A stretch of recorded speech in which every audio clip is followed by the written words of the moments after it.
Welcome, folks. It is Friday, it's 3 o'clock, and it's time for another episode of Houdini Secrets Live. And today we are going to be going over some really groovy stuff. We're going to give you hell in a handbasket and teach you how to basically do procedural terrains and then put them inside of UE4. All right, sound good, I hope? So with that said, let's get things rocking and rolling. And oh yeah, I have to remember to do this. I accidentally gave my whole broadcast at noon today, and I forgot to show my graphic window. And so I spent a half hour just blathering with just my mug looking into the camera without any graphics, and people were just going, "Oh, what?" Gotta make sure not to do that today. Okay, good. There we have my window. Okay. Good. Okay, so we see the Houdini stuff. All right. So does anyone have any questions about Houdini or anything else before we get launching here? You folks all good? Surviving. I'm sorry? Surviving. Yeah, I hear you. Surviving. That's a good term. All right. Now, I like to keep things going this way. So the terrain system is really good, and I'm really excited to try the terrain system within the new version of Houdini 18.5 because you can go and update the terrain system dynamically, and you can run it interactively inside of the context of UE4. So that means you can create a terrain and manipulate it dynamically within the whole context of UE4, which is really cool. And that's really fantastic, and I'm really excited to give it a try. And hopefully I'll be bringing that stuff to you in the new year, once we get through VAT. You're probably going, what's VAT? Well, VAT is how you can get awesomeness from Houdini or from Maya or 3D Studio Max, and then put that inside of UE4 if that awesomeness would be too expensive to calculate. But let's get focused on terrain. Just too much stuff to look forward to. All right. So let's see. Let's go ahead and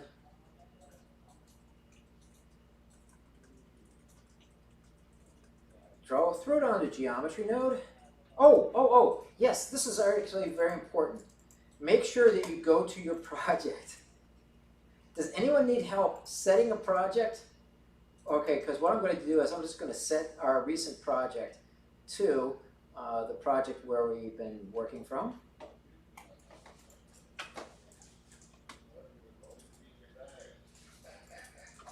And does anybody need any help here setting a project, or finding their project, or creating a project? Because you got to work from a project here, because otherwise I'm just gonna have to chase you around when it comes down to talking to UE4. All right, cool. With that said, please lay down a geometry node. And drop inside this geometry node, and then lay down a height field, a terrain height field. So I think it's just a height field object. So height field, yeah, just lay down a height field.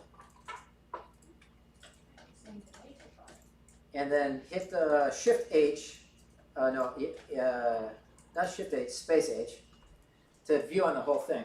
And you're going, great. That's me. Wonderful. You guys see this? It's a big old square. It's a big old cube. But is it really?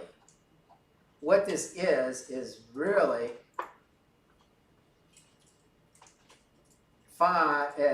250,000 voxels. We're looking at 250,000 voxels. Why is this so important? Does anybody know what's coming down the pipeline for all computer graphics? Okay, PS5 has just been released, right? Do you know what's going to come out next year? At least by this time, probably around the summer? USD. Pardon? USD. USD, yeah, definitely. But that's already here, actually. And we just got to wait for it to catch on. and get popular. But what's even more important is that UE5 is going to hit. And you're going to see that everything, modeling as we know it, is going to change. Everything is going to go from polygons to defining everything in volumes. So you're going to have to model in volumes now, or at least convert to volumes, which is probably the reason why, guess what? UE4 is now a major investor in side effects. So Houdini and UE4 are now locked at the waist. So I bet that Epic is going to use UE4, Epic is going to use Houdini and use their pipeline to work with volumes and get volumes working with their editor. That is what I think is going to happen. And so this is an introduction to working with volumes. Okay, so what we're going to do is lay down a, from this, drag off and lay down a height field noise.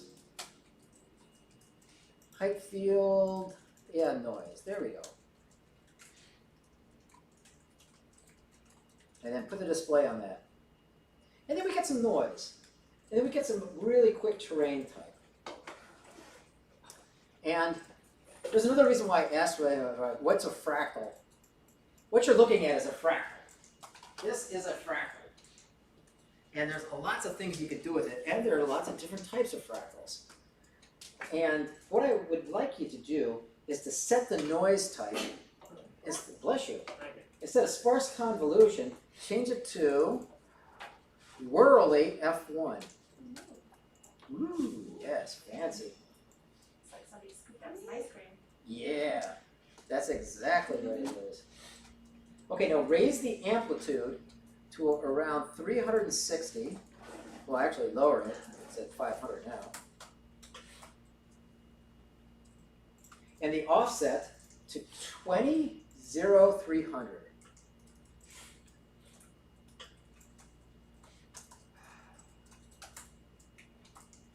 Okay, the thing about this is that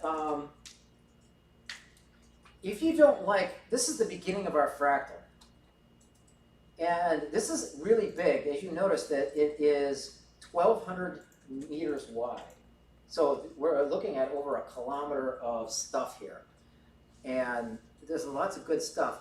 Now, if you've never worked with fractals, again, notice that when you're dealing with noise within fractal space, it is a three-dimensional thing. Meaning that it is, well, we'll go into this more about what's the difference between noise and chaos and turbulence. But they all basically have that. But if you want to just choose something else, if you Houdini slider on the offset, like on this X, you can change that and move that around. Hey, Chris. Yeah? My Houdini keeps crashing. Oh! I can't You even, gotta do the thing. I can't even put it You know, use the thing. You gotta do the thing. Yeah. You gotta do it again. It's already come over and I'm like, yeah, he gets it. Yeah. Yeah, Thank you, Nathan. anytime I try typing in Nord geometry in that little box there, it immediately crashes. Oh, it does? Yeah. Okay. Well, what you could do, well, I'm going to come back to this, but I'm going to show you what you could do if, in case other people are having this problem. What we could do is use the radial menu. And in that case, where it says main up here, change this to, do they have a special menu for terrain? Yes, they do. So click this over to terrain. And now we can use the radial menu and press C, and that'll give you the radial menu. And then what we want here is just a, I can't remember what the start is. Where is it? I can't remember where the beginning is. The only problem is you got to know where to look for all these things are. So if you want, you could just click in the window, just click Tab and go height field, and just drop one in there, and just hit Enter, and you won't have to type anything in. So if you're still having problems with it, this might work. Does that work? Oh, I'm rebooting right now. Oh, okay, gotcha.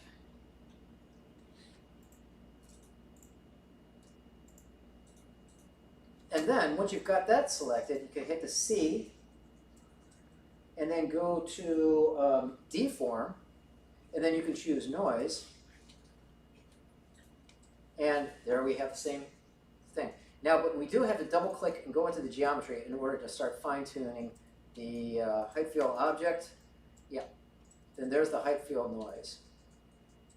So you can use the radial menu to duplicate any of the stops that we're throwing on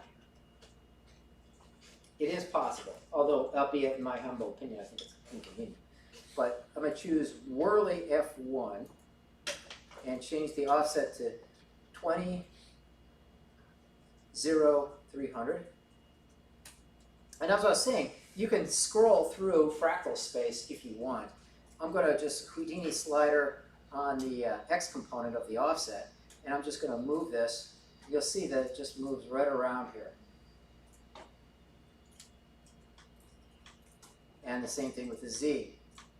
Now you would do the same thing with the Y, but the thing is we're not worried about the Y axis at the moment.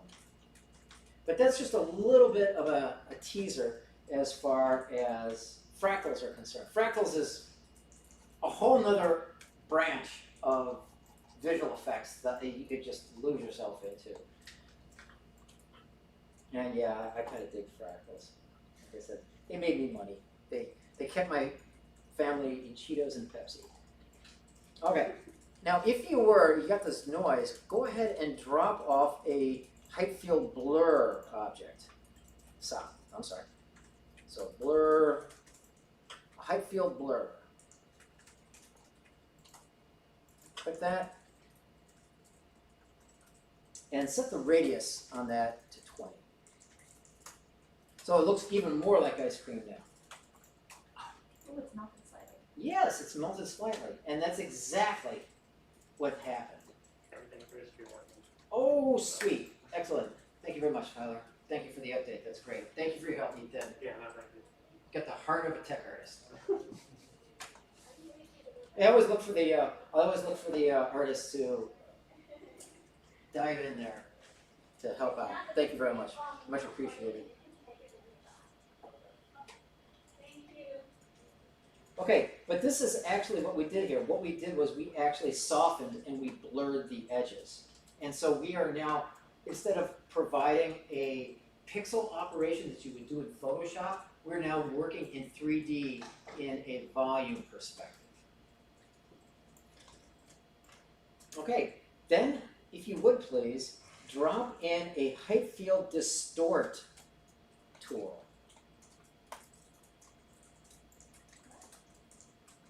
Height field distort.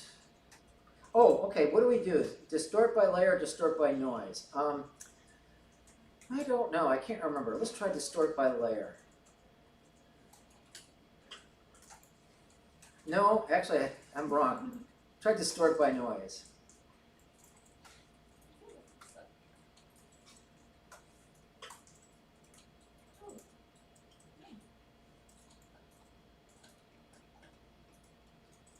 Okay, and that adds a lot of extra detail, fine, high quality detail. So what we just did was there's a noise that goes through the overall large scale topology of the mountains. And then what we just did there is we put a small high fidelity, high frequency, low amplitude noise through that much larger object.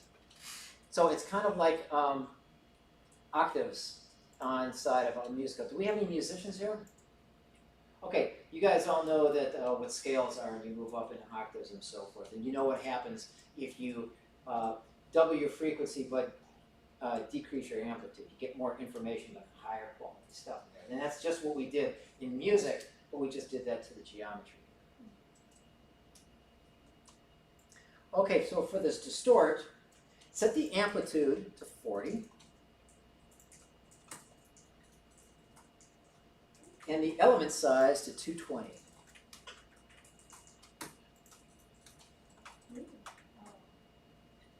disappointing when it got smoother again. Well, if you want, keep it agitated. Ooh. Yeah, by all means, explore, play around. Oh god, 10 makes it look scary. Well, if you're trying to make some kind of like, this is something that you guys can use for a capstone immediately. This is very unsettling. And It's like Shad Parkman in This looks like zebra. yes, and so as far as noise types are concerned, oh, there's simplex and there's curl. Yeah, keep it with the curl. The curl is more agitated.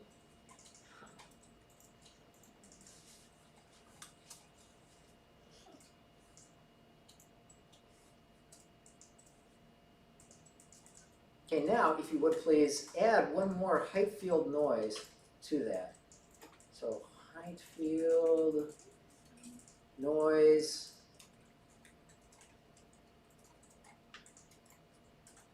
And we got more high frequency detail there. Set the amplitude to 10 and the element size to 20. Amplitude to 10 and the element size to 20. Yeah, by all means, play around with these dials. You can, like I said, you can make a career out of just playing with fractals. In fact, who saw Doctor Who? Okay. Is it Doctor? Oh, it's Doctor Strange. Oh, Doctor Strange. Yeah, with the guy who played Benedict Cumberbatch. Smog. Yeah. All different frames of reference coming in. Yeah. I mean, I appreciate the consistency of Lord of the Rings. Yeah. I that's how I think. You know. But when he's fighting the bad guy at the end of the Doctor Strange movie, Yes. the environment was the 3D fractal. It's a blatant 3D fractal. In fact, it's so blatant, I sat there and I went, really? You couldn't come up with something better than that? But for the rest of everyone, they're going, oh my god, that's like he's tripping on acid or something. It's like, no, it's just a 3D fractal. Okay, now if you would please, I like to organize these things. So select the last 4 of these nodes, and then on the upper right-hand corner, there is a little network box here. And if you want to hit Shift-O, you can click that instead, but this network box here encapsulates everything in the networks. I like the way that UE4 does it better with, you just hit the C button. I can remember that, C for comment. Oh shit. But call this Shape the Terrain. So is there a way to add it to the stuff if you created it but didn't put it in there? I don't know. Yeah, just make it bigger and then move the node inside of the box. Oh, you don't move the box over the node, move the node in the box. Gotcha. You move the node into the box. I did it. Oh, this makes more sense. Okay. I did it the wrong way. It's like comments and blueprints. I just did it in the wrong order, so it came out. I was like, why won't you go in there? Right, so please, now let's go ahead and save this project as, and I'm going to call it Terrain Intro.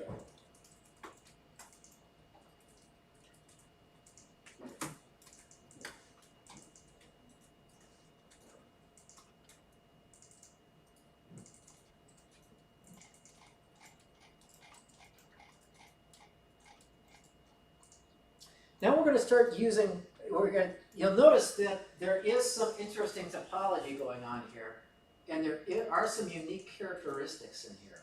And if you look at it hard enough, you can start identifying these characteristics. And one of those interesting characteristics is that when you're dealing with things like mountains, you've got a thing like peaks and slopes, and then valleys, and then you can create.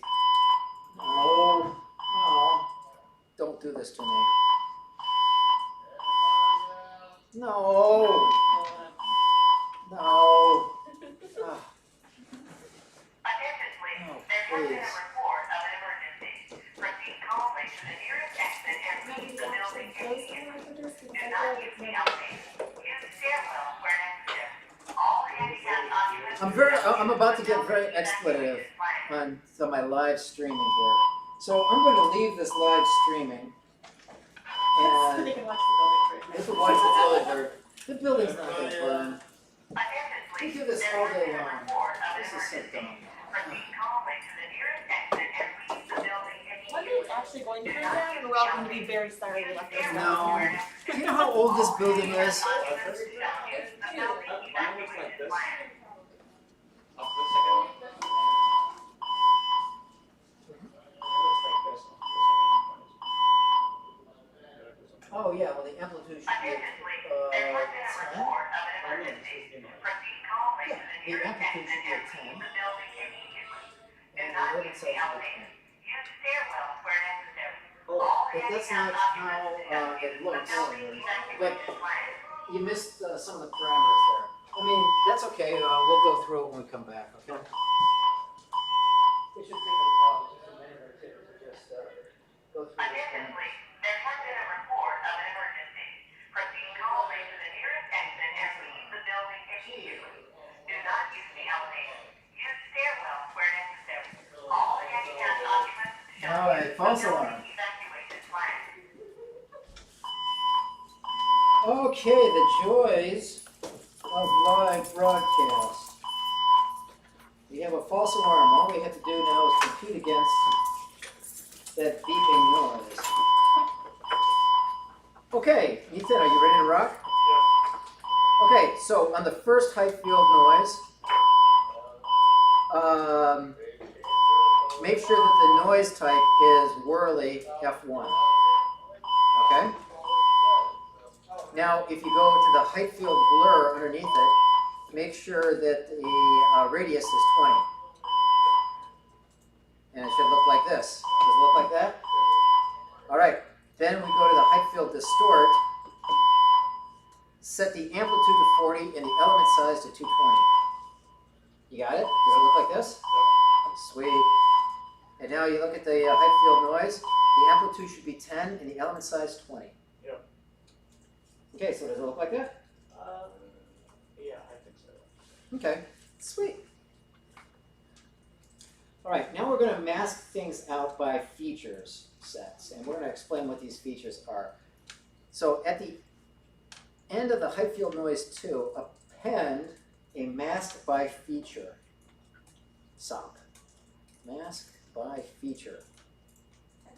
Make sure it's a height field mask by feature. Not there is a second mask by feature that's not a height field. But use the one that says height field.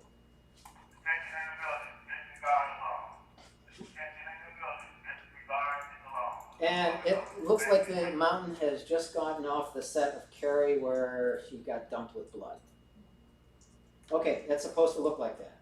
But change the minimum slope angle to about 35. And so it should start cleaning up. And the maximum slope angle to be around 60.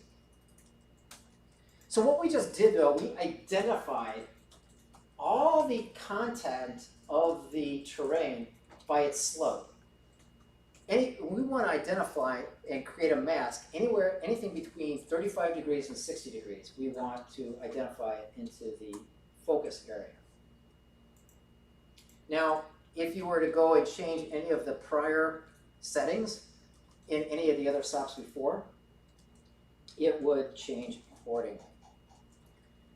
At the end of this mask by feature, append a height field slump. Oops.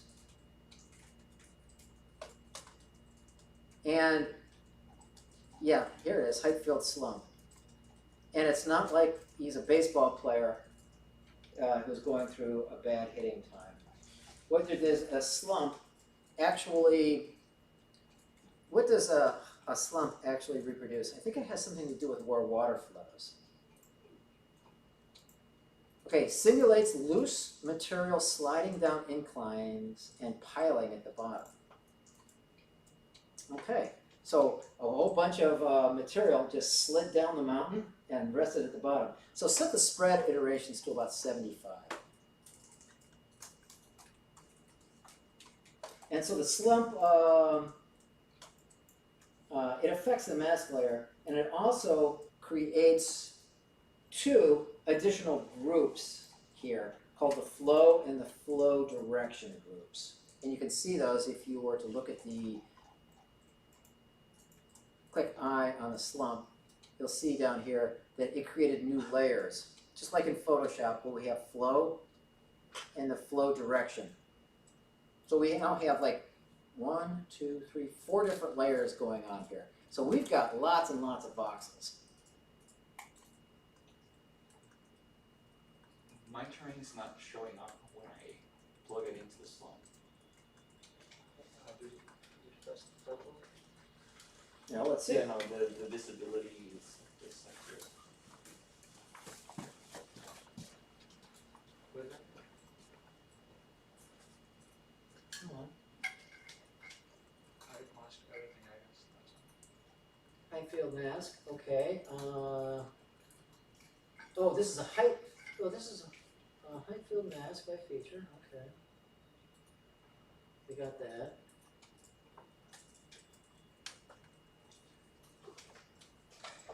Okay, mask by feature. Mask by feature. Height field mask by feature. Okay, and we gotta set this to 30 and 65. Is that the 35, 600. Oh, 35 and 60, okay. It really doesn't matter.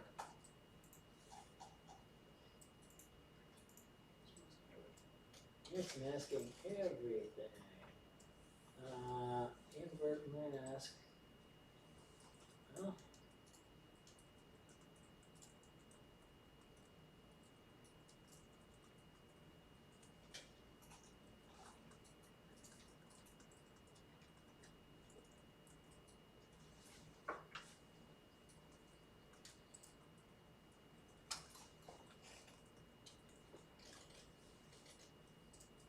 Nothing's changed.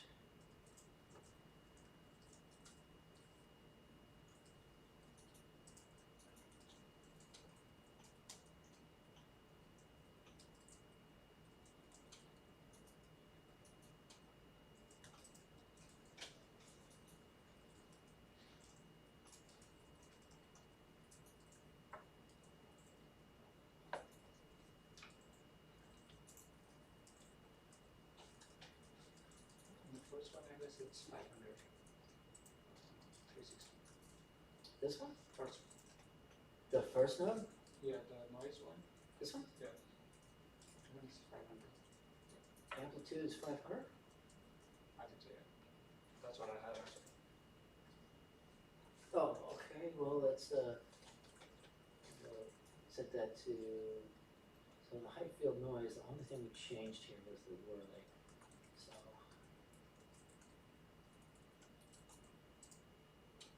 But, yeah, that shouldn't change, that shouldn't impact anything, but who knows?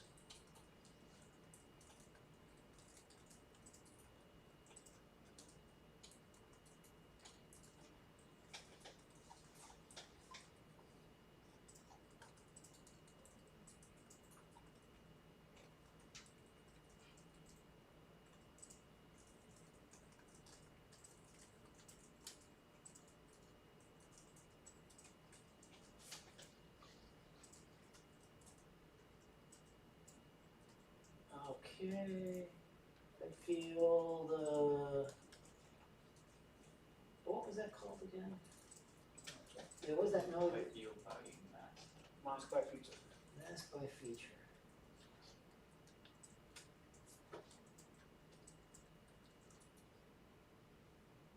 So what kind of error is it giving here? Skipping output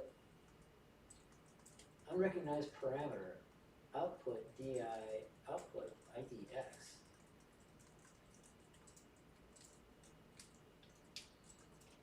I have never ever seen this. Congratulations, Daniel. Broke it somehow. I have no idea what you did.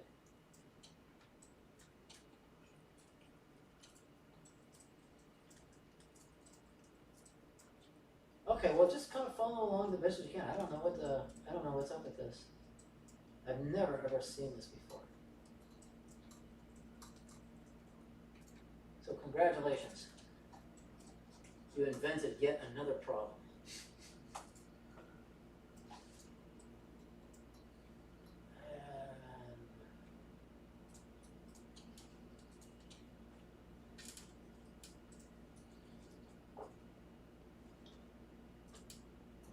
Nope. Okay. So I'm going to discount that one and just keep adding these nodes, follow along the best that you can, okay? Even though you don't see what we got here, follow along the best that you can.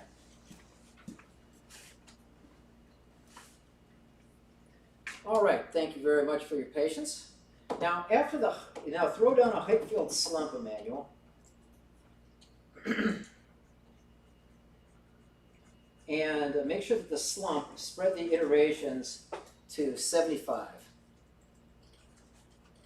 Does it still show something after the slump?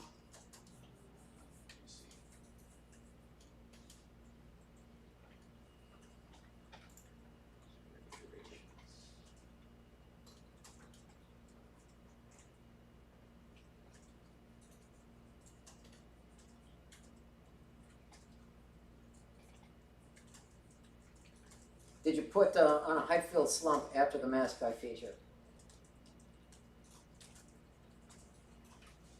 No splitting.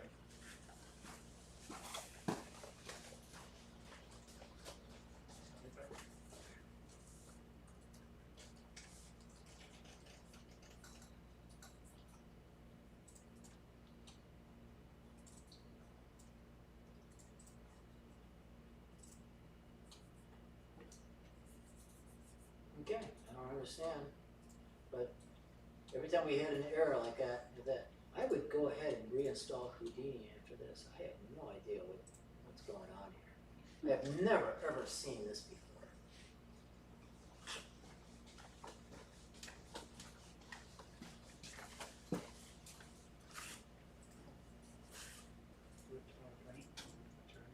Okay, now what I did with Emmanuel is that for some reason this node is not functioning properly. I do not know why. I don't have time to debug it right now. But what I did was I discounted it, meaning I didn't use it anymore. So I clicked on this bypass flag, this little yellow flag, and it kind of turned it off.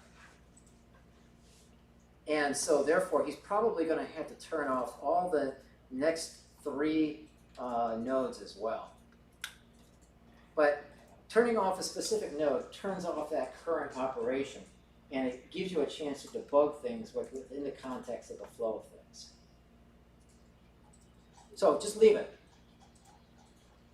So Nathan, can you leave it? Yeah. So just follow along the best that you can. It ain't gonna work. All right, so pop in a height field remap.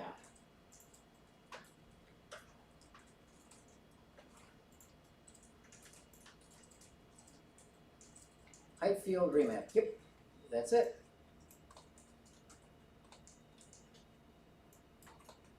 And then for everyone, well actually where it says layer to remap, change this to flow. And yes, I know, Emmanuel, your thing isn't going to work.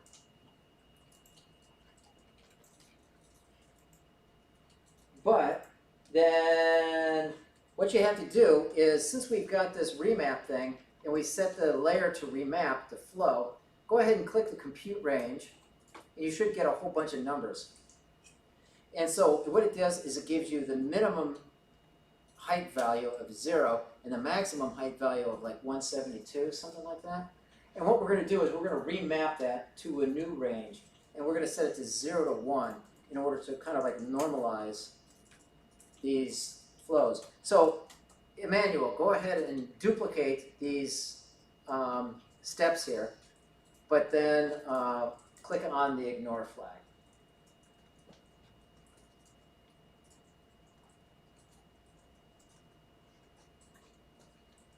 Because what we're going to do is we are going to discount all of this information. See this map that we are using here, this flow? This flow here shows where the flow of water goes. And this is going to be important for some time over here, but we want to use this mask for other purposes. So what we're about to do is we're going to clear out this mask and then use this mask for something else. So go ahead and drop in a mask clear mask. So height field clear mask.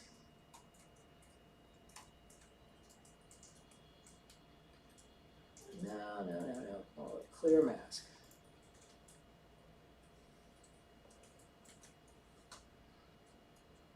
Or is mask clear? And click on that, and the mask should disappear. Now, if you go ahead and select those last 4 nodes, go ahead and put those into a network box, and then call that create flow mask.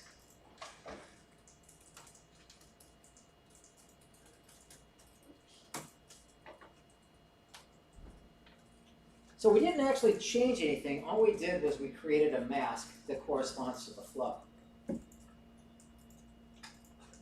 And so, Emmanuel, if you are following along, go ahead and put on the ignore flag for the mask by feature, the slump, and the remap. You know, make all of these ignore. But if you do the height field mask clear, it should work. And so your topology should look very similar to this now. Does it? Yes. Good. For everyone else, make sure that these are turned back on. All right. So what we're going to do is we're going to start modeling this. We're going to start modeling this in other perspectives other than flow. Before we do anything, go ahead and hit Control S and save.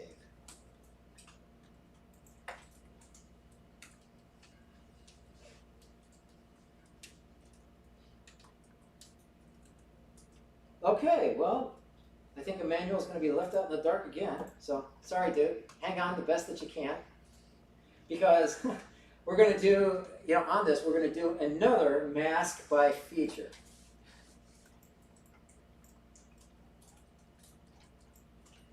Yeah, height field mask by feature. Where is it? Ah, here we go.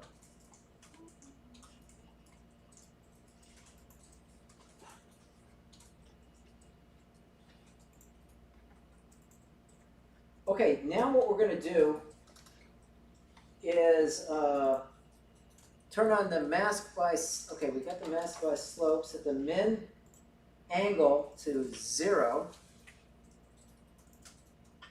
and then set the max angle to 45. And so this is kind of like the bottom section, like where is the stuff actually flowing towards. Now, in addition to that, we're going to turn on the mask by direction, which is a little toggle bolt right here. And kind of like all goes away. Now set the goal angle to around 136 and the spread angle to 180 degrees.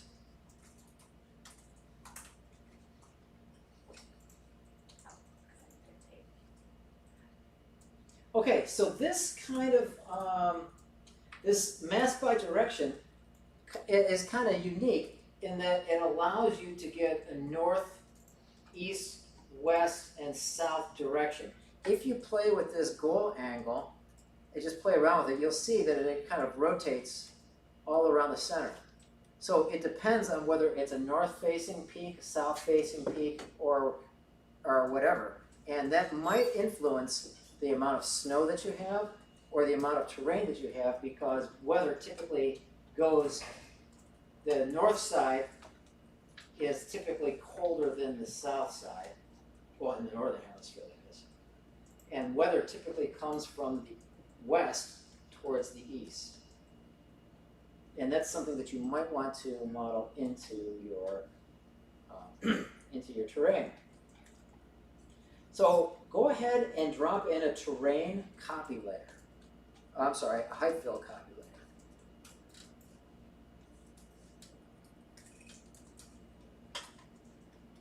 Okay, height field copy layer. Yeah, there we go. What we're going to do is we're going to leave the source, set the mask, and then we're going to set the destination to slope.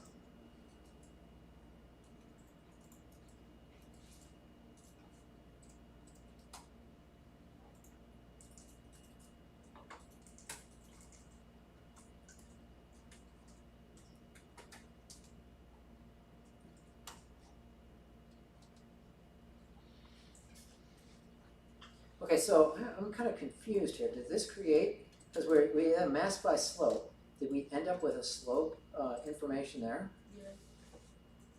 It's not there, is it? Mine created it. Oh, it created one? Yeah. Okay.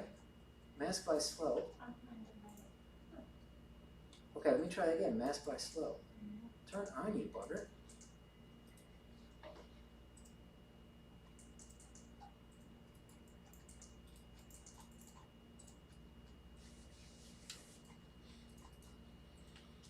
Mine's on the, if you go to the copy layer, that's where my slope layer appeared. I'm sorry? In the info Mm-hmm. of the yeah. Mm-hmm. And scroll down, that's where I saw the slope. Right. Okay, yeah. Okay, good. Well, we just created, as far as when we put destination there, we actually created a new layer and called it slope. I was thinking that the mask by feature would have created a slope mask for us, but I was mistaken. All right, so go ahead and set the display onto that. It doesn't really change the way it looks very much, but toss in a mask clear node on this one too.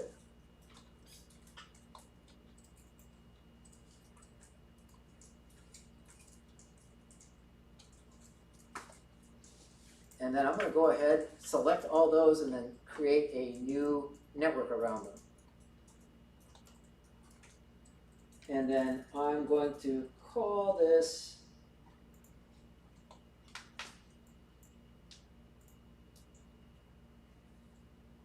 I'm going to call it the, I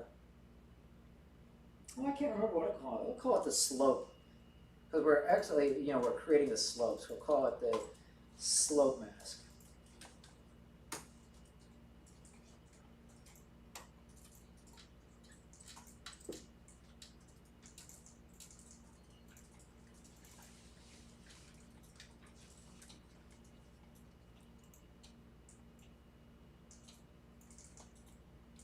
Okay, we're going to do this one more time, I think. Go ahead and drop a mask by feature.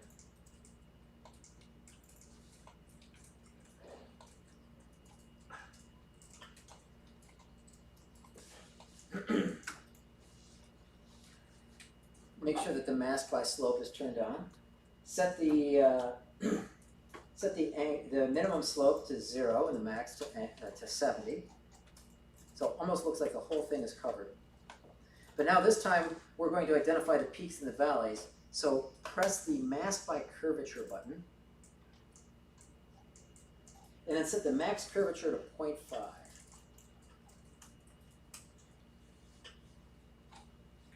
Okay. Now move the sliders for the mask in, and you'll see that we're starting to get more material. And so make it look kind of like this.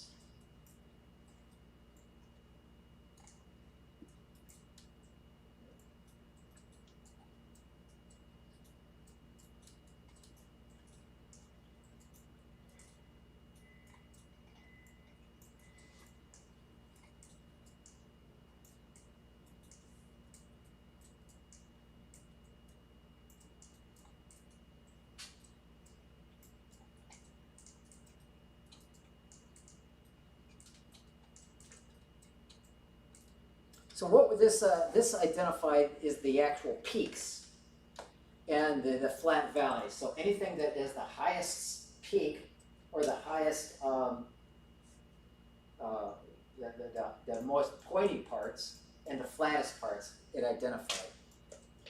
So we got the peaks and the valleys in the same layer. Let me see, this, that.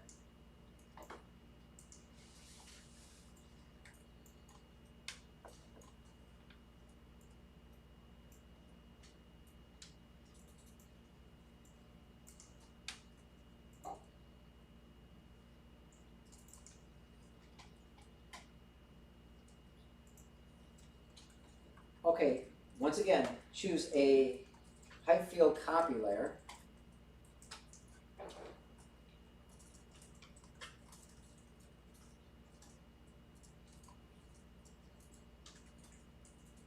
Okay, leave it at mask and set the destination to peaks.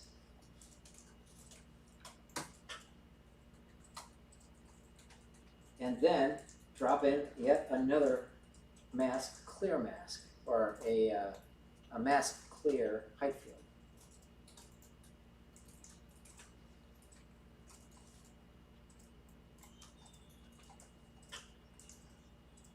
Okay, select all three, create a network box around them, and call it peak mask.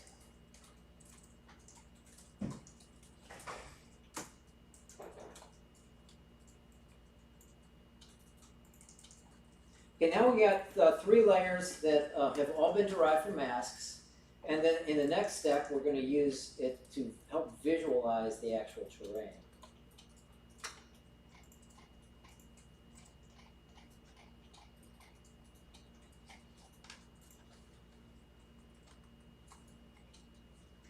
So at the bottom here, go ahead and drop in a height field visualize.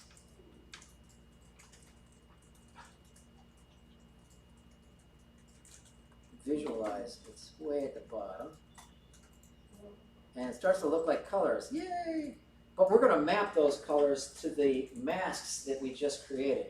So click on the compute range to kind of like better align things. And so now it kind of should look a little bit more realistic. Okay, this sets the ramp visualizer to go from the base of the terrain to its peaks. And so you can see what the ramp looks like in the 3D view, where the mountaintops are like highlighted in white. Okay, for this ramp widget here, set layer 3 on the pull-down menu, set layer 3 to flow, layer 2 to slope, and layer 1 to peaks.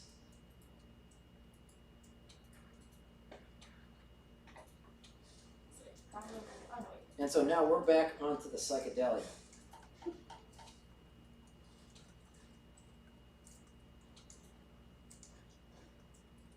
Okay, now as groovy as this is looking, go ahead and set all 3 of these layers to white. So right over here, you can click onto this this little swatch, and you can choose white for every one of them.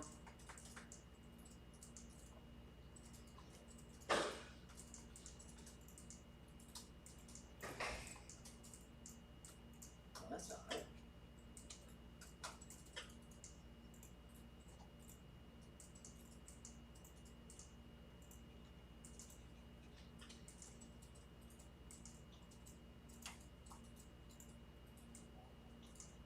There we go.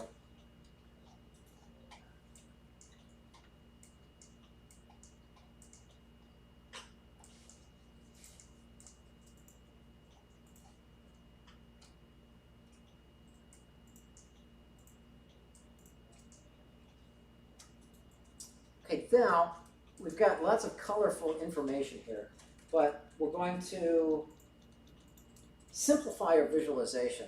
If you right click on one of these markers here, and you'll see that we want to remove this. So what's toggle select range, edit color. And so if you just click it and then hit the delete key, it will delete the little key inside of the wedge, inside of the ramp. And then instead of going from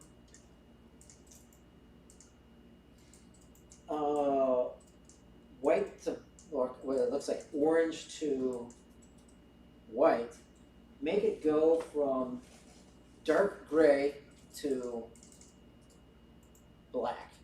So up here, where it says double click it, and you can set it to black. And this one, double click it and set it to a dark gray, somewhere like right around there.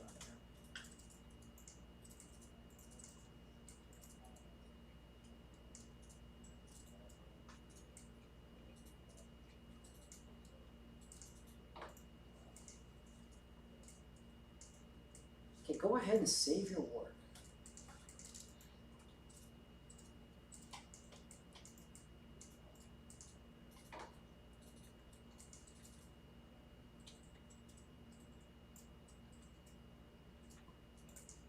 Okay. Now I realize, Emmanuel, you probably had to ignore all of the nodes, the last 9 nodes. Sorry. But follow along the best that you can with this. So, quick out of curiosity, mine is not showing the ground tops like yours is. It's just showing some of the bottom. Okay, did you, let's see, for the height field visualization, hold on.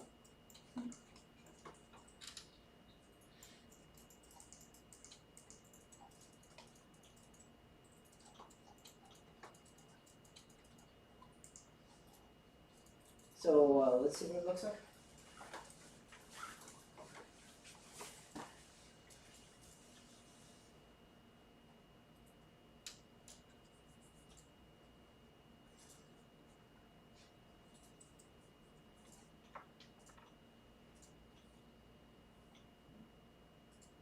You've got these nice snow caps. Well, this is just for visualization purposes. Yeah.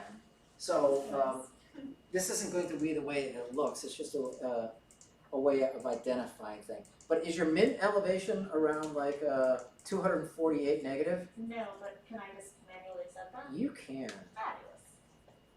And the max elevation should be around 120. Oh, I need it. Go somewhere new. Have it there. Does that help any? No. No? Okay. 70. Well, this is just for visualization purposes, so save your work.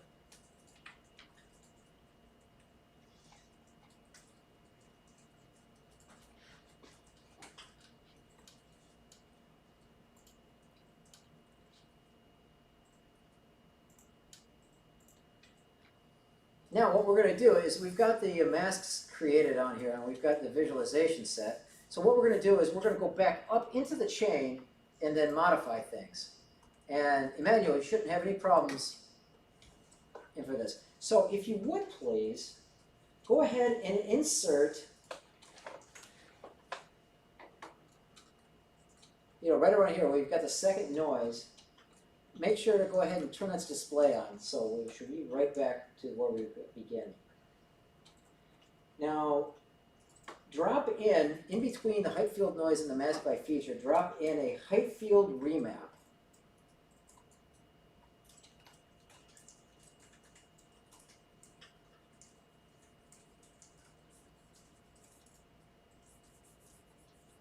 And just drop it right in there. It'll make some room for you.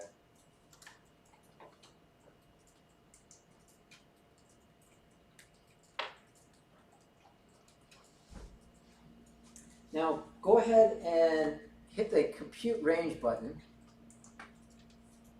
and then put the minimum value to 0 and the maximum value to 300. Now, this shouldn't actually do anything. What we're doing is we're just remapping the numbers of the height. We're normalizing between 0 and 300.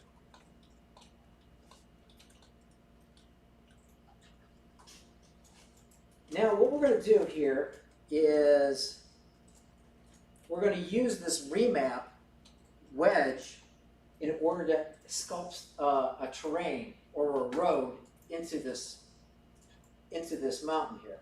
So we're going to add 2 points. We're going to add a point, about right here, and a point right there. So you add 2 points in there.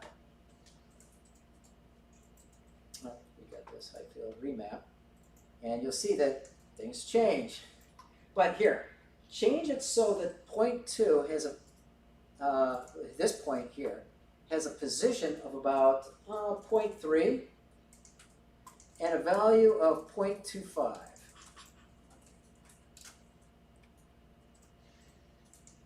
And then make sure 0.3 has a value of, this second point has a position of about 0.4 and a value of 0.27. So what you should have now is a ridge or a road that's been blasted into the side that follows the terrain or the topology of the peak.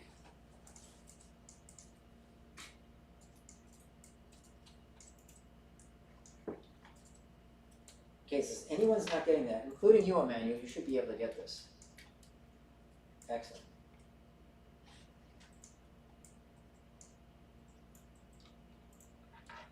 Now, what we're going to do is we're going to click Erode.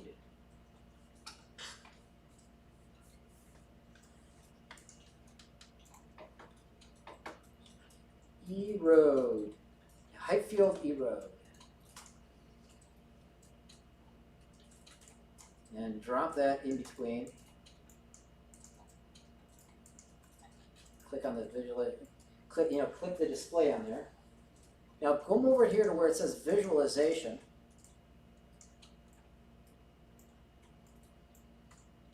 And now where it says make sure to hit compute range and it'll make things look pretty again. Now before we do anything, hit save. You know something, I'm going to do something fancy when I tell you to hit save. There's always a risk something weird will happen. Okay, we are now going to simulate the effects of gravity and time on this and create a simulation on this. So go ahead and hit play and then hit stop around frame 15. This might take a little while.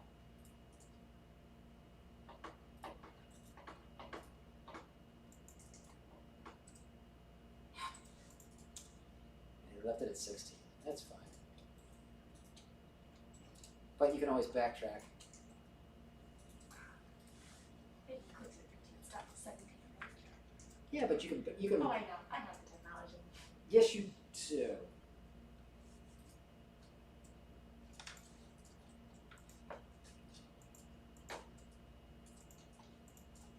Oh, does it matter if you clicked on the height field erode node or not? Should that be the one that went on for this when we push play? No, actually, it doesn't really matter. Okay, cool. It might just take a long time for your thing to process. Get all the things.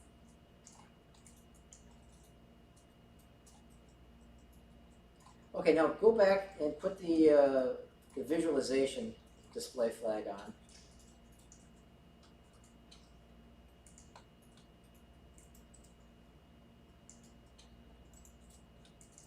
And now set layer 3.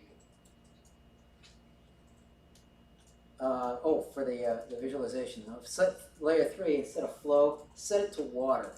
So if you click on this, there should be a water layer. Now go ahead and change this color to blue. Color layer 3. 0, 0. It should end up with something that kind of looks like that. Because what the erode did was it actually eroded the geometry and it created a pool of water layer that kind of pulled this all down. And if yours doesn't look like exactly like this, that's okay. That's fine. It's not going to prevent the thing from working properly. What's really important is that you've got some kind of slopes and you've got the little ridge that runs around the mountain.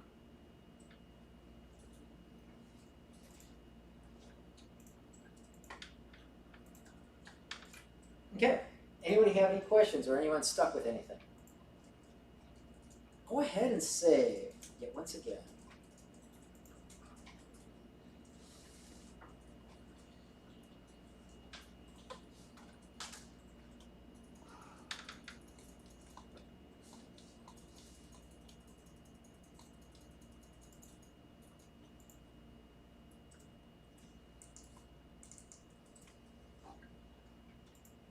Now, I'm afraid, Emmanuel, this may not work for you because we're going to use another height field mask by feature again. But drop in a mask by feature again. I'm sorry. Mask by feature. And we're going to set the minimum angle to 0 and the maximum slope angle to 50.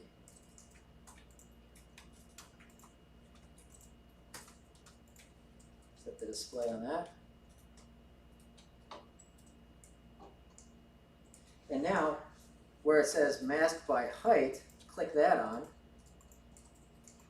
and set the minimum height to 70 and the maximum height to 85.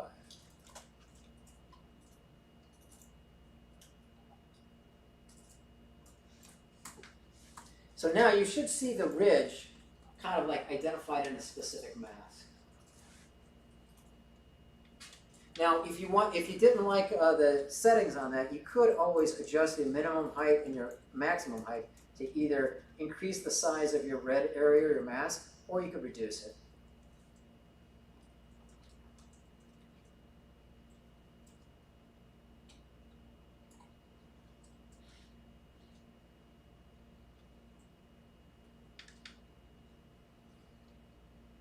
Okay, any questions? Excellent.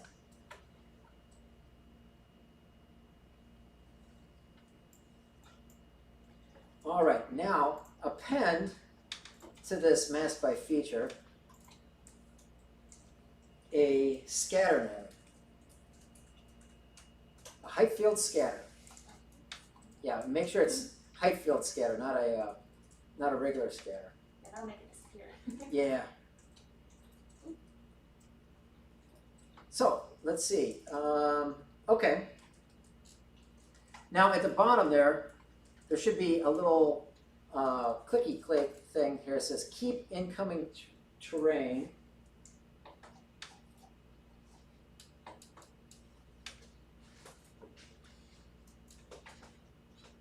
Ooh, that's not good.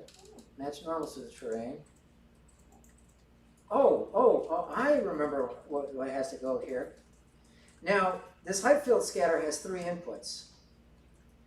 Make sure that the mask by feature goes in here, and then click in the node from mask by feature and send it to the second input as well. What that does is it isolates the scattering just to the area of the mask.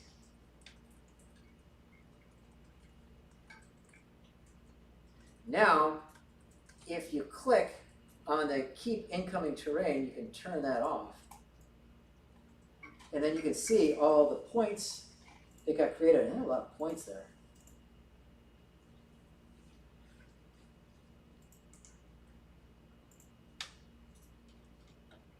That's nutty.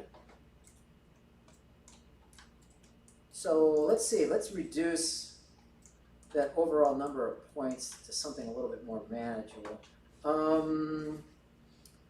Oh yeah, the max points is right now set at a cool 1,000,000. Okay, we're not going to use that. Go where it says, see up there where it says coverage? It says 0.5. Change that to something more manageable. Something like 0.102 or something.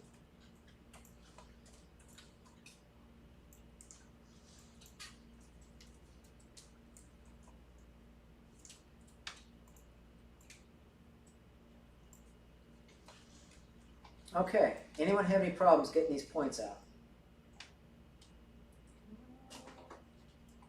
I know it looks a little bit like it's a hellscape.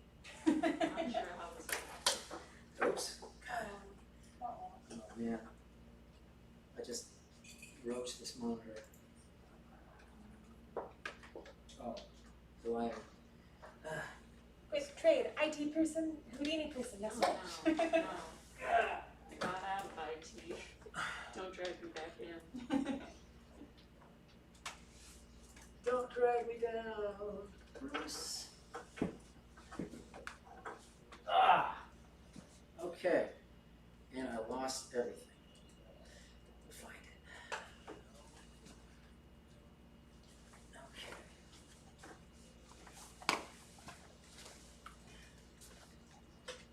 Okay.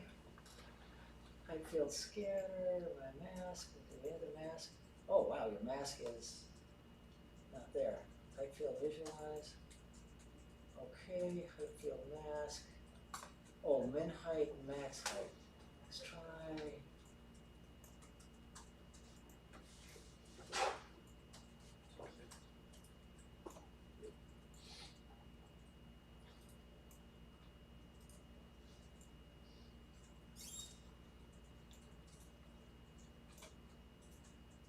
was it 70 and 80?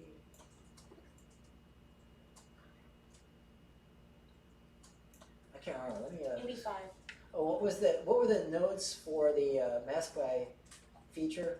The okay, the height, the minimum slope is 0 to 50, The right? mask by height is 70 to 85. Compute range.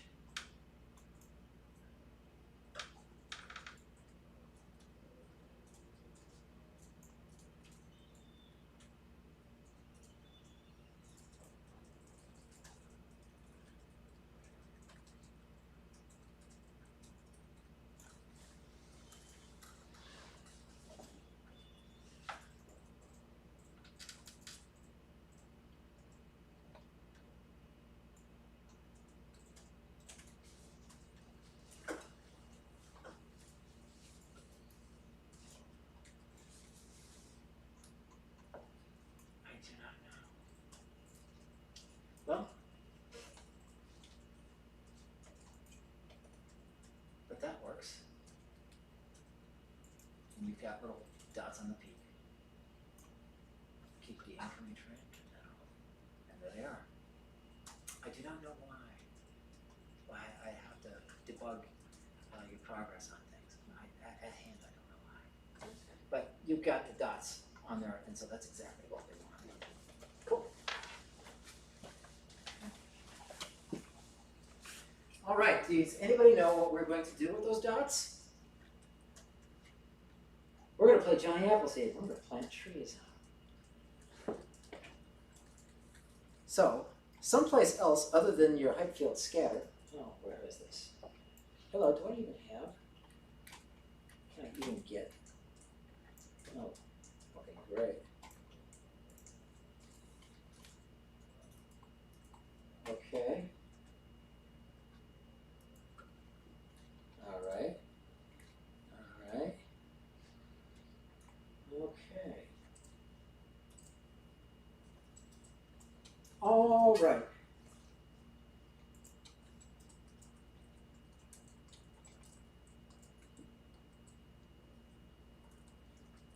So let's go first and just drop in a tube. So someplace different, just hit tab and just type in the word tube.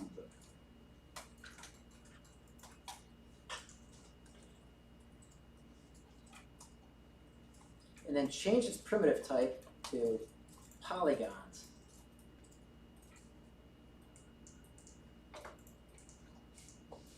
Set the orientation to the z-axis. And set the radius of the tube to 0, 2, 0, 2. And then the height to 10.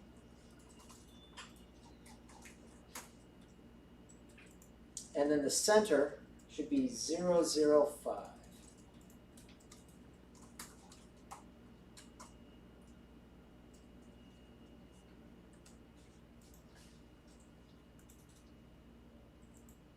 Okay, what we're going to do is for every one of these points that you see here, we're going to copy one of these trees to these points. So click on someplace also, not on attached to anything, just say copy to points.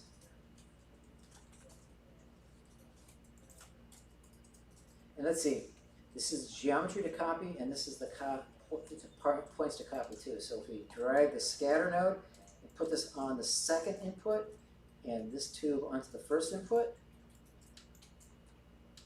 and hit the display, and my trees are all on their sides. Yeah, I was afraid of that. Oh.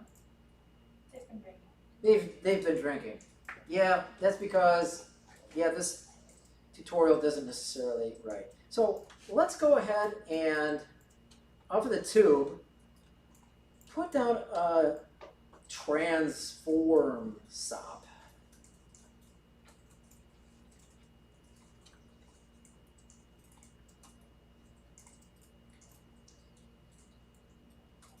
And now, where's my tube?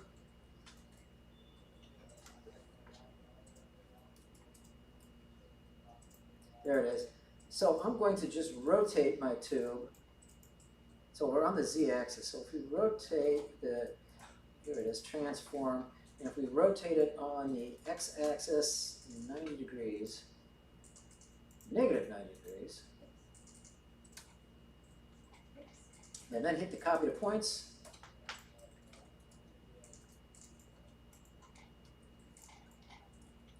Yeah, the trees aren't so drunk anymore.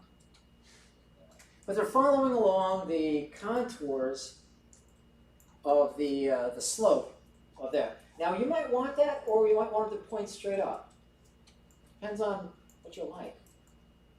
We'll deal with both things. But I'm not into the Christmas mood quite yet, so these white trees just aren't doing it for me. So I'm going to go ahead and, after the transform node, I'm going to lay down a color sop. Come on, give me some color. Color. Sneak that in there. And then I'm going to choose my best color of green. Look at that. Isn't that awesome? Here I was going country, and now we're going for like springtime vibes. Hey, we're all having fun here, right? Now we've got the trees, and then we have our mountains. Now they're two separate objects at the moment.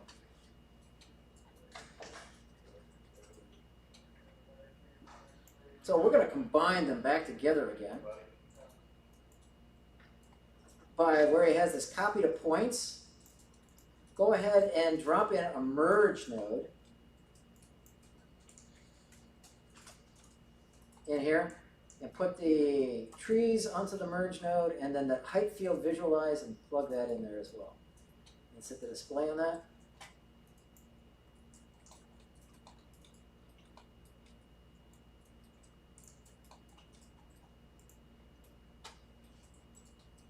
Okay, I think I still have too many trees here.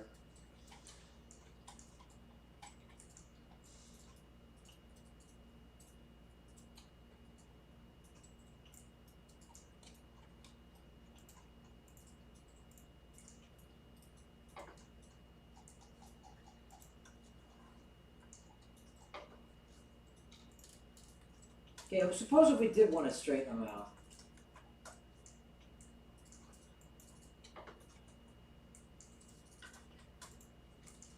Okay, so what we can do here is our normals are right now conforming to the shape of the terrain.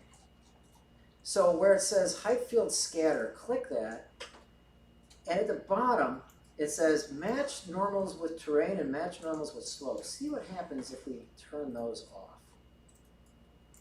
Okay, then they straighten out.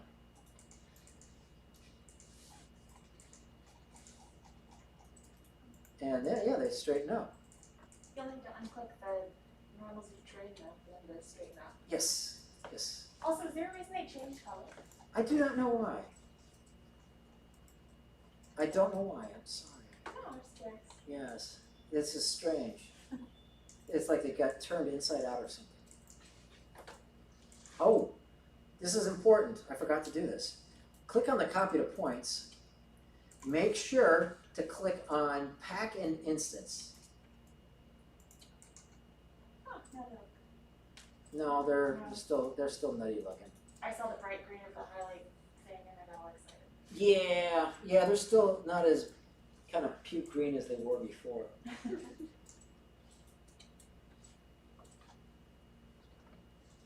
Okay, now we're going to throw in a little bit of vex. You guys want to know what vex is, and so we're going to give you a primitive for that, because not all these normals are now pointed straight up. Let's say we're going to get Nazi-like with these trees and say you will point straight up. So after the height field scatter node, drop in a point wrangle sop. And it looks like a little cowboy hat.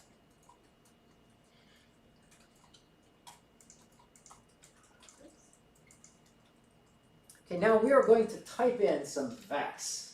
And this vex is going to get heavy-handed. It says, all right, you points, give me your normals and make all your normals point straight up.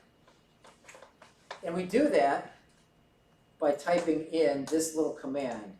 Use at, or capital 2, capital N, at capital N, equals, and then set, and open parentheses, 0, comma, 1, comma, 0, close parentheses, and then semicolon.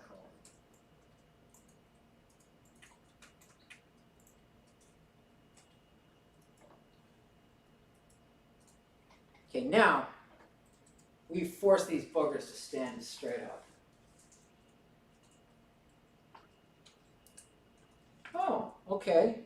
And we have, yeah, we've got some randomness in their size. But if we wanted to, this attribute expression would be a great place to play around with things like scale and normal and so forth.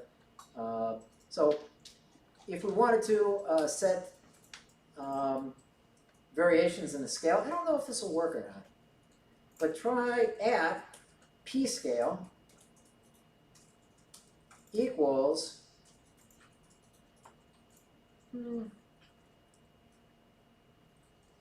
rand, and we wanted to do every point number as the thing. What is, and so it would be at point num. Yeah, try PT num, and close it with a semicolon, and then hit Control S. Yeah. Then we got even a greater random distribution of trees. Is that PT num correct? I'm sorry? Yeah, PT num was Sorry, correct. then, Yeah, it doesn't mean the same. sorry. No, you're good. The first one is at and is it November, right? At n, yes, as in November, correct. Equals set. Okay, what at n means, okay, you points, give me your normal. That at n means, okay, every point has a normal. Give me your normal. And set is forcing that value to have a value of 0, 1, 0. You have to use set on here. And then we're going to do the same thing for p-scale, but p-scale, we don't have to use the word set because p-scale is actually not a vector. P-scale is a scalar. And rand returns a floating point value. Now, if we wanted to set a minimum height for the p-scale, we could always throw in the minimum p-scale to something like, like 0.3 plus. And then hit Control S. And so they're going to have a minimum height of 0.3 plus a bunch of randomness. So what we just did here was we created an expression for randomness that goes from probably 0.3 to 1.3. Because rand returns somewhere between 0 and 1. Okay, what we did was we just created a procedural expression here. And I think I still have too many trees.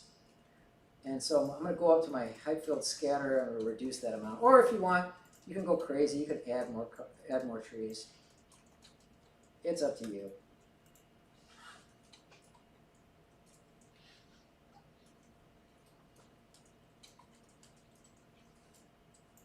All right. Any questions of what we've done so far here? Okay. We're just about to the end here, and it doesn't matter if you haven't followed all the right things, instructions along. If it's not working, just flow along with it the best that you can. If you hit Tab and then drop in an output SOP, I'm going to call this Mountain Out.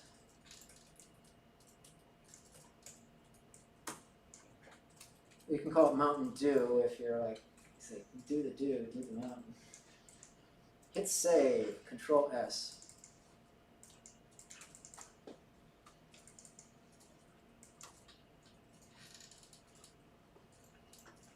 Okay, we're going to create a digital asset out of this.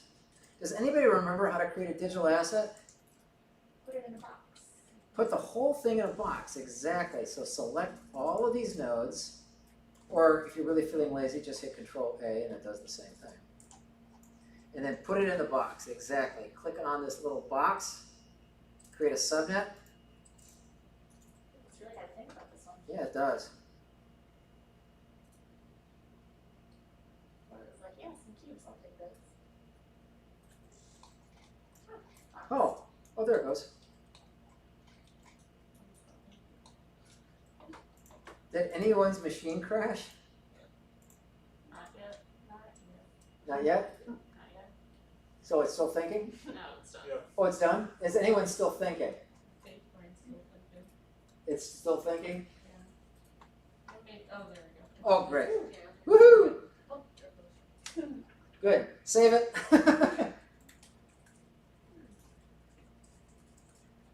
Okay. Change the name to terrain. What the heck?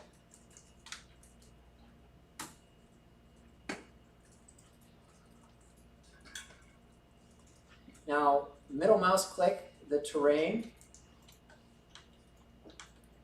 and say create digital asset. Did I say middle mouse? I meant right mouse. I realized after I hit middle mouse a couple of times. and nothing happened. Yeah, I'm smoking crack today. It's Friday. Yeah, Gotta it do what you gotta is. do. TGIF. All right, now for the path, save the library, delete everything up into the terrain HDA&C, and type in $job/HDA.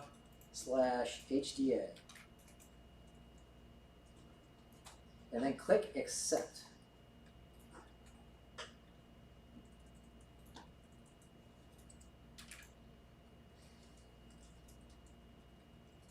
Okay, it's going to take a little while to calculate here. Got a lot of stuff going on. And we're not going to expose any parameters right now. Now, if you want to go ahead and expose parameters, you can at a later time. But right now, we're just going to leave it as default. Click accept. And hit Control S to save yet once again. Okay. Go ahead now and open up UE4 to either the project we've been using for or a new third-person project, whatever floats your goat.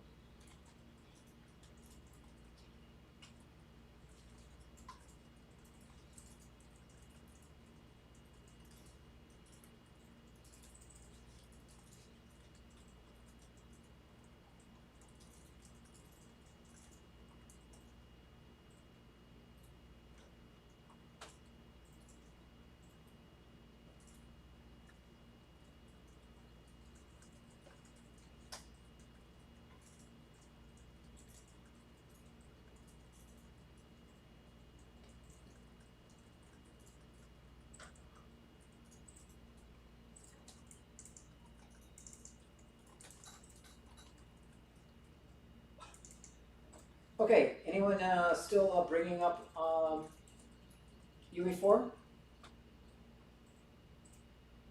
You got it up, got UE4 up, Emmanuel? No. All right, great. Squeak. Squeak. Yeah, it has been a long day. Hi, Jai. Hi. Thank you. All right, let's go create a brand new layer, doggone it. Go to File, New Level, hit Default, hit the ground, the floor, and hit Delete. Just delete it. Yeah. Did you just friend request yourself? Some chucklehead has got the name Rudy Punk and wants my name. And so he keeps pestering me, so I ignore it. So go ahead and drag and drop your digital asset into here, or go ahead and import your digital asset into your content/happy folder.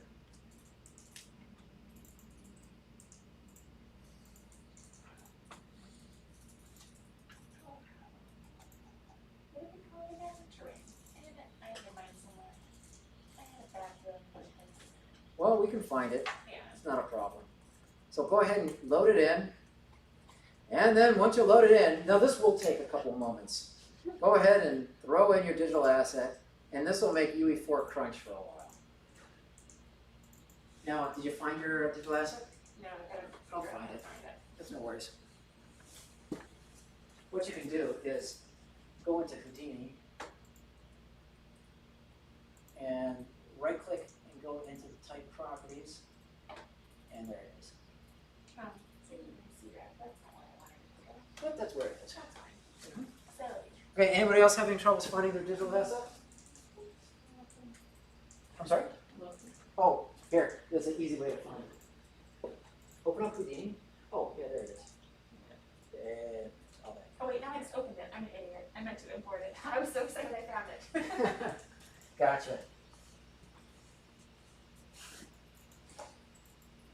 Oh, it finished, but I don't see anything. Well, because that's how you gotta do it. Alt, and then move back. And then, oh, what the hell, you just hit the Shift A, spacebar F. F. Oh. Click on the terrain and then focus in on that.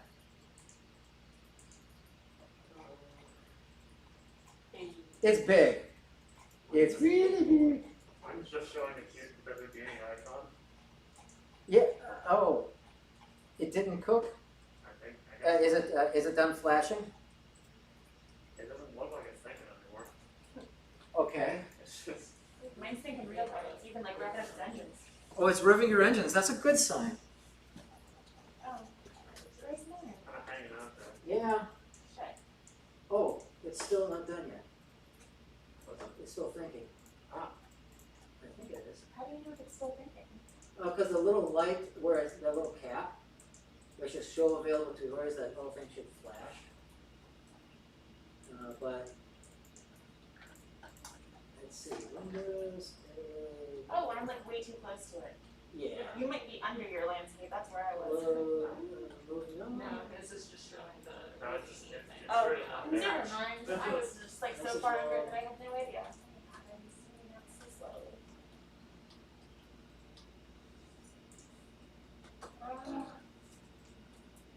It's cooking with errors. With errors. Okay. Well, okay.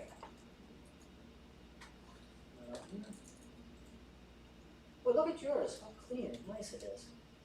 How beautiful. And you change that. How cool. Awesome. Okay. Oops. Oh. Nothing.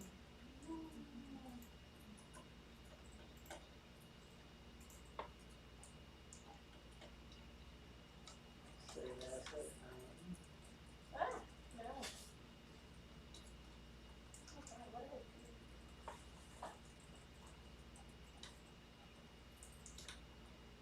Stop mountain. Not registering at 40.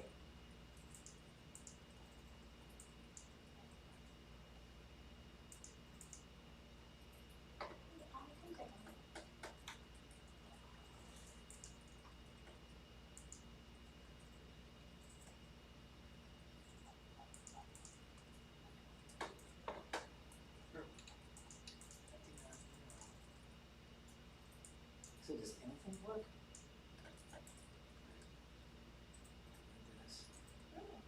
I opened the. Houdini assets. Mountain is in use. Okay, running the editor. Oh, okay. Let's get rid of that. Oh, it's really good looking. Do we need to put normals on it? Did we put normals on it? I don't think we did. I don't think we did. Oh, yeah, we need to put normals on it. So go back into Houdini, figure out a good place to put normals on it, and check it out.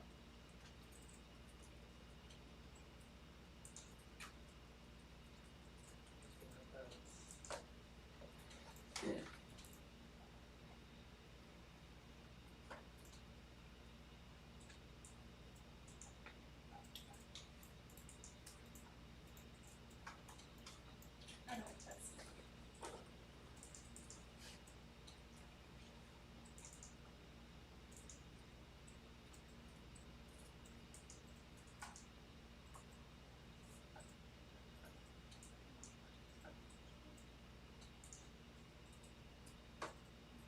It says unregistered component. Oh, it's being pulled in as a static mesh. Well, that's right. It says unregistered component, third person blueprint, maps, mountain.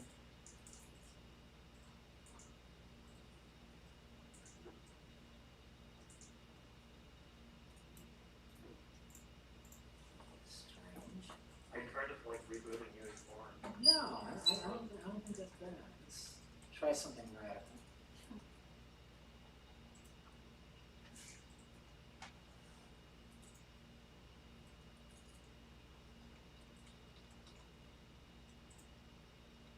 I'm pretty sure I didn't miss anything.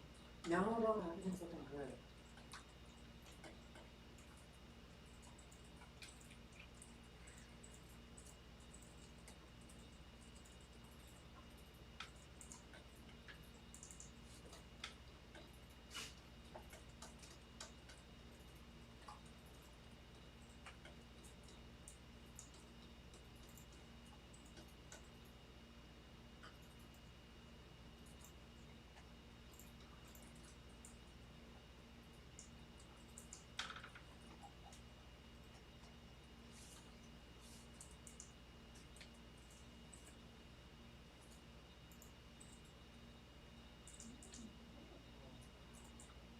Did you figure it out, Alex? The normals? Yeah. I'm finding out now. I just put them at the end by the output node, but I'm not sure that works. But I'm trying to rebuild my lighting, so we'll see. Yeah, there's only one object that needs to be rebuilt. One, Just one. Just one. I do not know. I'll have to look at this later. Yeah, that is weird. Because do these, I mean, everything seems else to be working. Yeah, I'm pretty sure they all work. Cause I had a scene before, like this was one of my previous scenes. That Yeah, works. that works. Yeah, Oh, wow. I don't know. No, it's weird that there might be something wrong with this new version of, is this, what version of Houdini you got going? 18.0. And Emmanuel, you have 18.5, right? Yes. Huh. I do not know. Because this is like the first time I've ever seen these kind of problems before. This is like unanswered for. Or it is not working. No, it's failing. Yeah, so that normally happens when the Houdini version and the Unreal version are not compatible. No, it's compatible. No, so like Yeah, I mean, I've got other digital assets to work.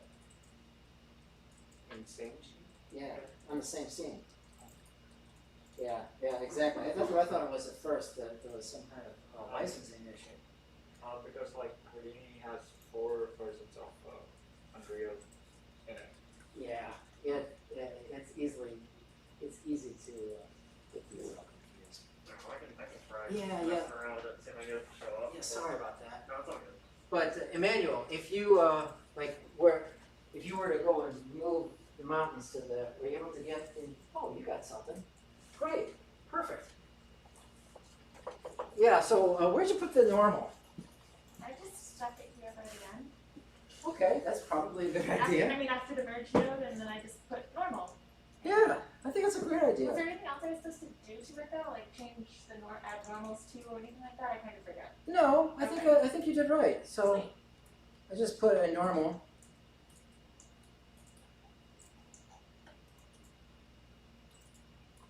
In here. Yeah, that should be right. Assets, So clean. save terrain, building, rebuild asset.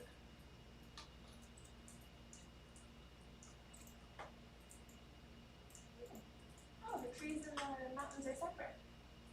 Yes, they are. They are separate objects.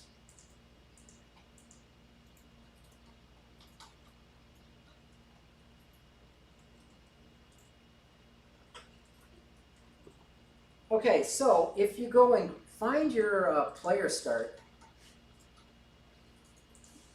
move your player start somewhere above the terrain, and then if you hit the end button, It should drop to the ground. And if you hit play, you should be able to play on this thing. Yay, I have no idea. Nope, I'm nowhere near. Well, I'm so below the world. Yeah, that's why you gotta put them up on, you gotta grab the player start and put it on top. And then hit the end to like drop them at Oh, no, it's way under there. and we got, this is like very Beatle-esque. I can't deal with these trees. Okay. Whee! I'm just gonna fall on the mountain to my back. Oh wow, your trees are like Beetlejuice trees. Yeah, they came back to life again, didn't they? Yeah, they did. Okay, now if you go into your terrain and look where it says Houdini instance outputs, click on terrain.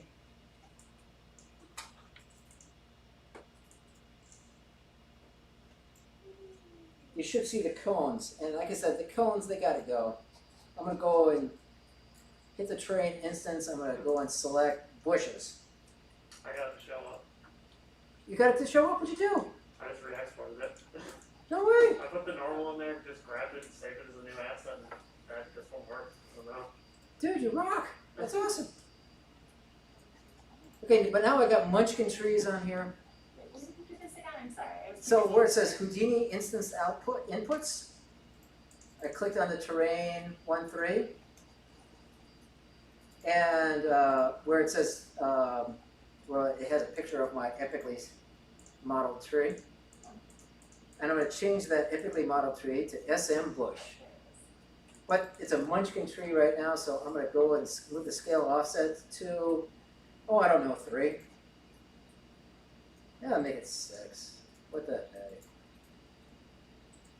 It's huge now.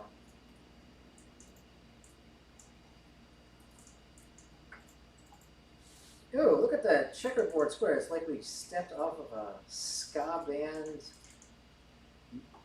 video. I think if you click on landscape, yeah, underneath terrain there should be a landscape node. If you go and go that where it says landscape material, click on the material and then choose grass. M ground glass. Yeah, there we go. Oh, there we go. Looks like we're on a golf course.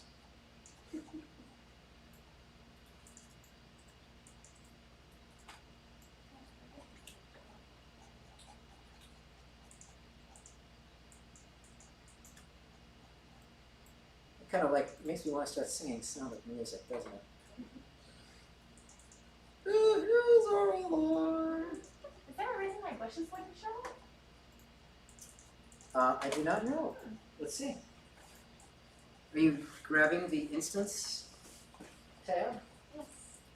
And I put it here. Well, that's strange. Can you like hit Control Z until you get the keys back? Probably. I didn't notice they were gone at first. It was very dark. Okay, there you go. And now, push.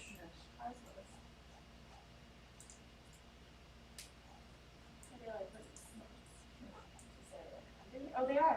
They're wait, where are Oh, they? they're really dinky. So, so where it says scale offset, add like 10. Oh, cool. Okay, cool. All right, cool. Did you get some of your trees going on the top peaks there? Oh, cool. Yeah, I mean, What are those, like tomatoes? Pumpkins? that's the apple from the bumping stuff. I keep, Oh, awesome. That's I great. keep just randomly throwing it into stuff. Oh, that's awesome. I got bugging. I need a forest. Oh, I got that. okay. Uh, Oh, okay, gotcha. And did you get a terrain going? Yeah, I just have ground Oh. shading there. It didn't do the scatter plot thing. Right, okay, well that makes sense, but you found that at least. Okay, cool. Oops. Somebody's gonna lose power soon. oh no, that's me. Call. the. There you go. There we go. Get it out of the way. All right, 80 questions. If we wanted colliders on the trees, we could just put them in there. Yes, actually. That's a lot. No, actually it's not. You could just. Because what you could do is just, well, actually, that's a great question. Thank you, Alex. So what we could do is just add, actually, we could, oh yeah, add a, let's see, if we just add a group,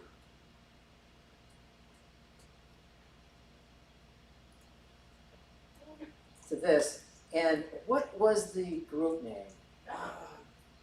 Hold on, let me think.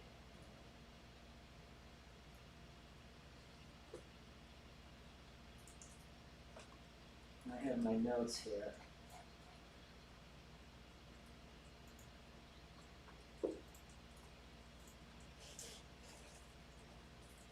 If we change it to render underscore collision geo, render underscore collision geo,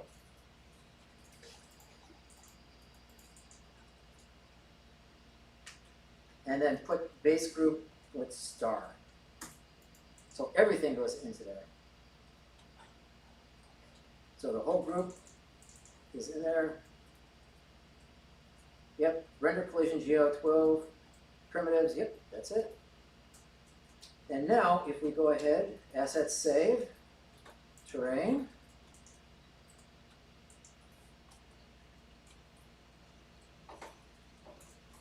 So is there a reason that the ground inherently comes with the collider? Evidently the folks at Side Effects said that anything with terrain is that. Okay, cool.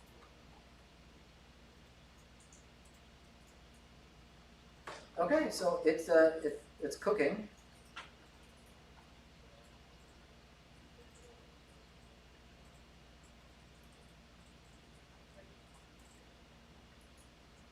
Oh, I lost my ground material. Come back. Grass. Okay, let's see it. Let's see it and test to see. Are our trees colliding?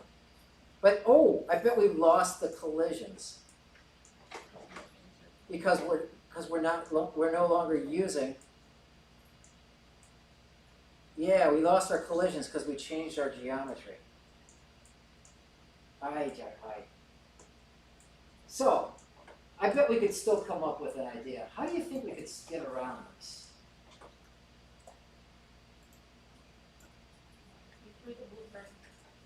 Yeah, you could, but it's simpler than making a blueprint. How about you're trigger happy? You've been to his class too much. Make a blueprint. Make a blueprint. What we could do.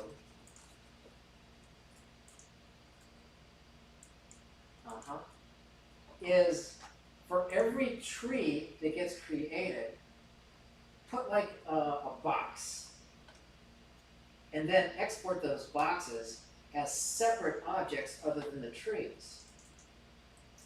Follow me. I love this. I love this improvisation. Okay, so we've got that. We're going to lose the render collision geos. That's understandable. But let's just create a box to correspond to our tube. So I'm going to look at my tube here. Oops.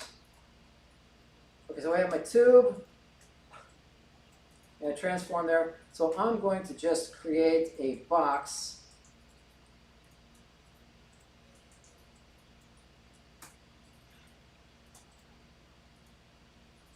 and I'm going to move it so that it scales tall, so 0.5 times CH. Oops, that's not what I want. So the center is 0.5 times CH, size Y.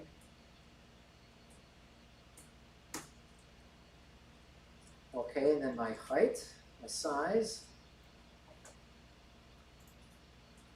goes here, that big.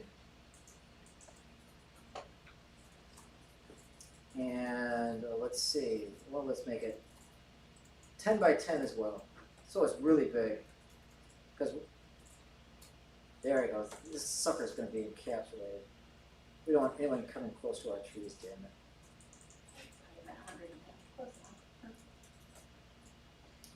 Yeah, it might be too big. I better make it 5 by 5.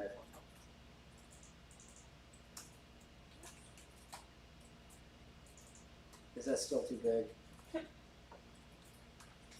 Yeah. I know I scaled mine up, so it might work. Okay, so we've got the box here.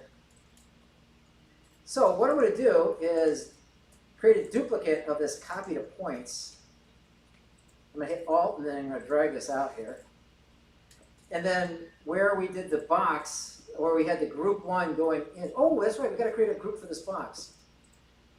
So I'm going to duplicate my group node and slap it underneath the box. And where it says render collision geo, I'm just going to call it collision geo. And then I'm going to put it into the second group. And did this create bukus of boxes?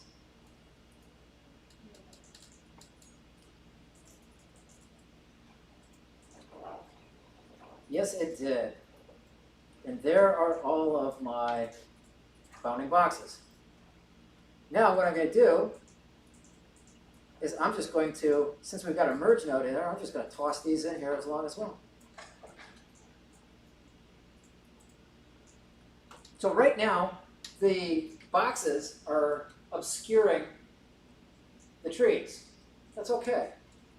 Now if we go into Assets, Save Asset, Terrain, go into UE4, Rebuild.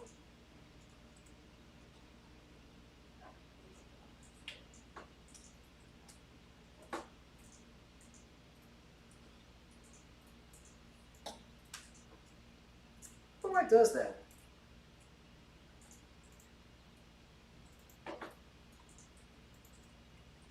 I lost everything here. Well, that's not cool. Grass.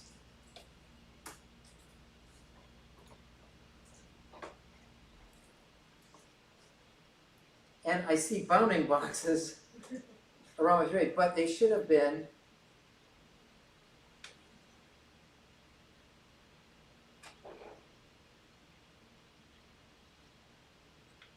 okay, yeah, they're bounding, but we can still see them. What's going on? Okay, there they are. They're blocked. Oh, it's like marshmallows. They're blocked.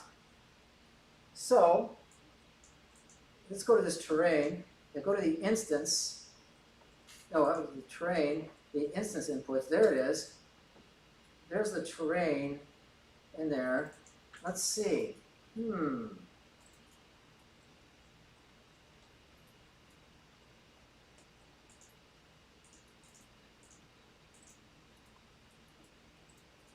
I'll have to get back to you. That could be an error. And if it is, then we need to go and contact side effects about it. They'll fix it. They're not going to be because evidently I'm the only person that has ever noticed that the raw input on the Python isn't working. And so they're in no hurry to fix this. But they'll want to fix this, especially because they just partnered with UE4. They got to make their sister company happy now.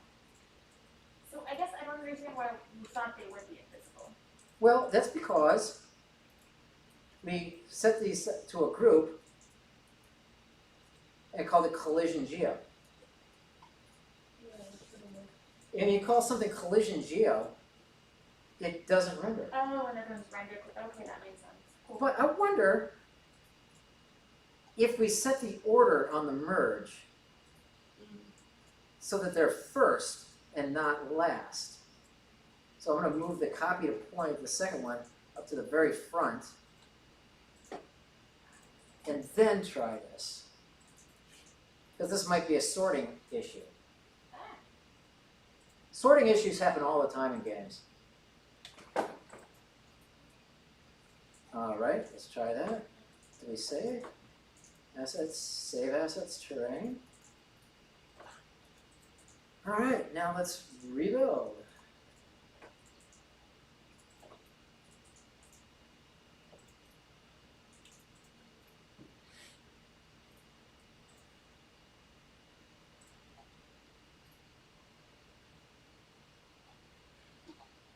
No, they won't. I changed the order, and now they turned back to triangles. Interesting.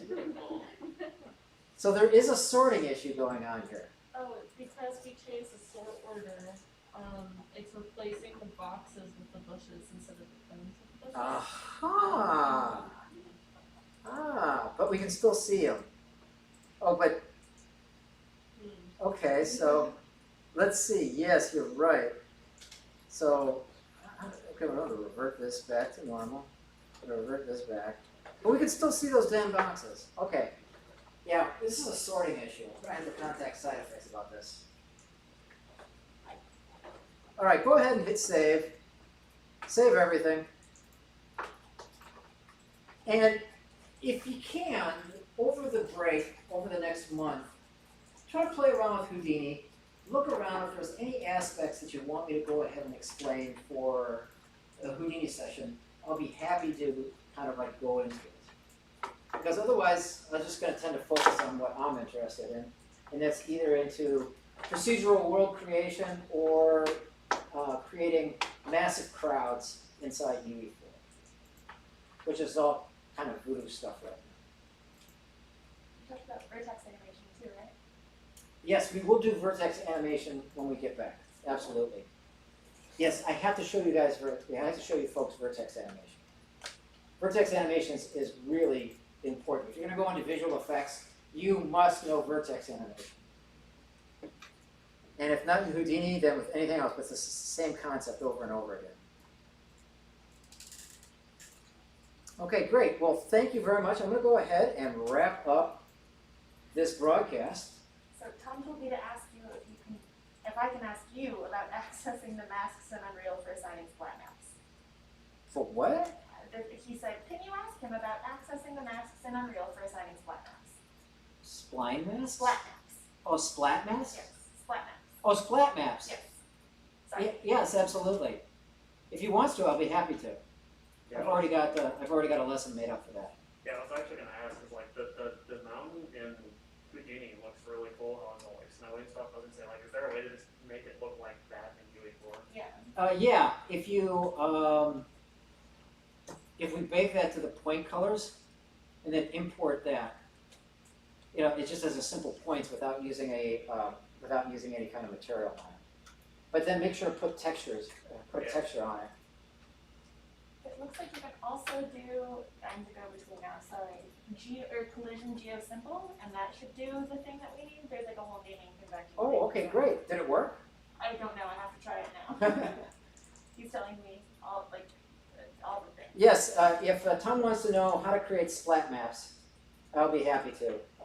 That'll be a cool introduction because folks said that they want to know more about the simulation and creating water simulations and so forth, and splat maps are perfect. That would be cool.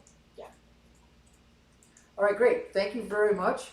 If you folks like what you're seeing, go ahead and check us out on techartedu.com or subscribe to this channel, or check me out, Chris Rhoda, on Facebook and on LinkedIn, yeah. And otherwise, we'll see you in a couple weeks. Well, actually, I'm going to broadcast, not next week, but in 2 weeks. But I don't know what the topic is going to be yet. But come back in 2 weeks, and we will broadcast something new and groovy inside of Houdini. Maybe something to do with 18.5. So looking forward to present back to you again. I'll see you in 2 weeks. Bye. Collision geosimple